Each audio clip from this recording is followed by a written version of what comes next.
soleh dan soleha. Hari ini kita akan membahas tentang pemanfaatan sumber daya alam dan upaya pelestarian sumber daya alam. Anak-anakku sudah siap belajarnya?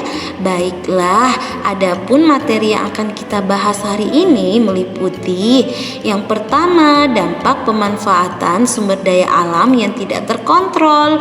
Kedua, upaya pencegahan kelangkaan sumber daya alam. Ketiga, upaya pemanfaatan sampah sebagai upaya menjaga kelestarian alam. Nah, untuk lebih jelasnya lagi, Bunda akan bahas satu persatu. Dimulai dari yang pertama, yaitu dampak pemanfaatan sumber daya alam yang tidak terkontrol. Apa saja dampaknya, ada yang tahu? Ya, jadi dampak pertama menyebabkan berkurangnya sumber makanan hewan. Kedua, hilangnya habitat atau tempat tinggal dan menurunnya jumlah populasi hewan. Ketiga, rawan terjadi bencana alam seperti erosi, tanah longsor, dan abrasi. Keempat, mengurangi keindahan lingkungan. Jadi inilah dampak dari pemanfaatan sumber daya alam yang tidak terkontrol.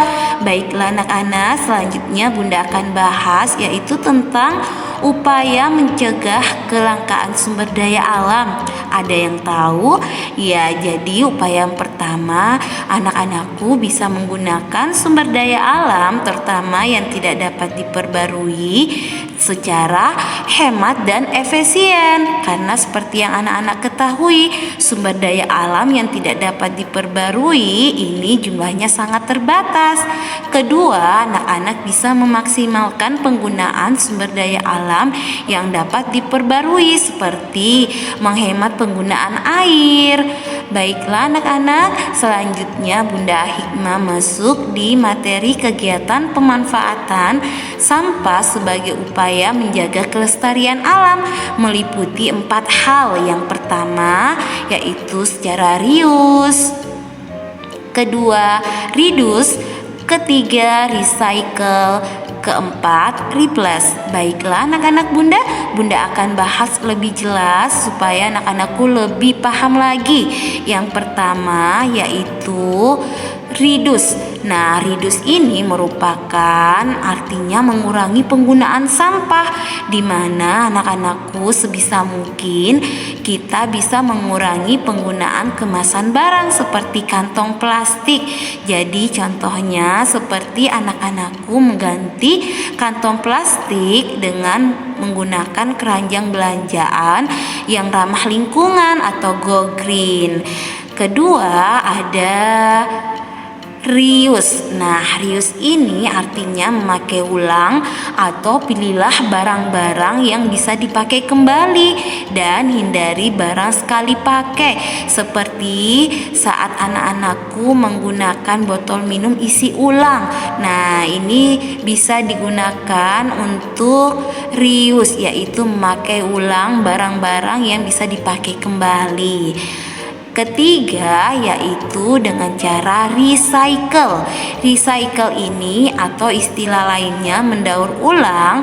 Di sini anak-anakku bisa sebisa mungkin menggunakan barang yang tidak berguna dapat didaur ulang kembali. Contohnya seperti botol bekas, cairan cuci piring atau minuman yang anak-anakku bisa jadikan sebagai tempat pensil yang kreatif, dan masih banyak contoh yang lainnya ya. Yang keempat yaitu dapat dilakukan dengan cara replace. Replace artinya yaitu mengganti barang yang hanya sekali pakai dengan barang yang dapat dipakai berkali-kali. Contohnya seperti saat anak-anakku menggunakan tisu, sebaiknya diganti dengan menggunakan sapu tangan. Baiklah anak-anak, Bunda sudah paham ya dengan penjelasan Bunda. Selanjutnya Bunda akan bahas tentang manfaat mengolah sampah. Apa saja manfaatnya? Yang pertama yaitu dapat mengurangi polusi atau pencemaran lingkungan. Kedua, yaitu dapat menghemat sumber daya alam seperti plastik olahan dari minyak bumi. Ketiga, yaitu anak-anakku, lingkungan ini bisa menjadi lebih bersih, lebih asri, indah, dan terhindar dari berbagai jenis penyakit. Nah, anak-anakku sudah paham ya? Baiklah, terima kasih sudah mengikuti pembelajaran hari ini dengan sangat baik. Silahkan mengerjakan kuis yang telah kami siapkan di e-learning sekolah. Nah, anak-anak Bunda, bagaimana pembelajaran kita hari ini? Semoga anak-anakku paham ya dengan penjelasan Bunda Hikmah. Ada yang bisa bantu Bunda menyimpulkan materi kita hari ini? Ya, jadi kesimpulan materi kita hari ini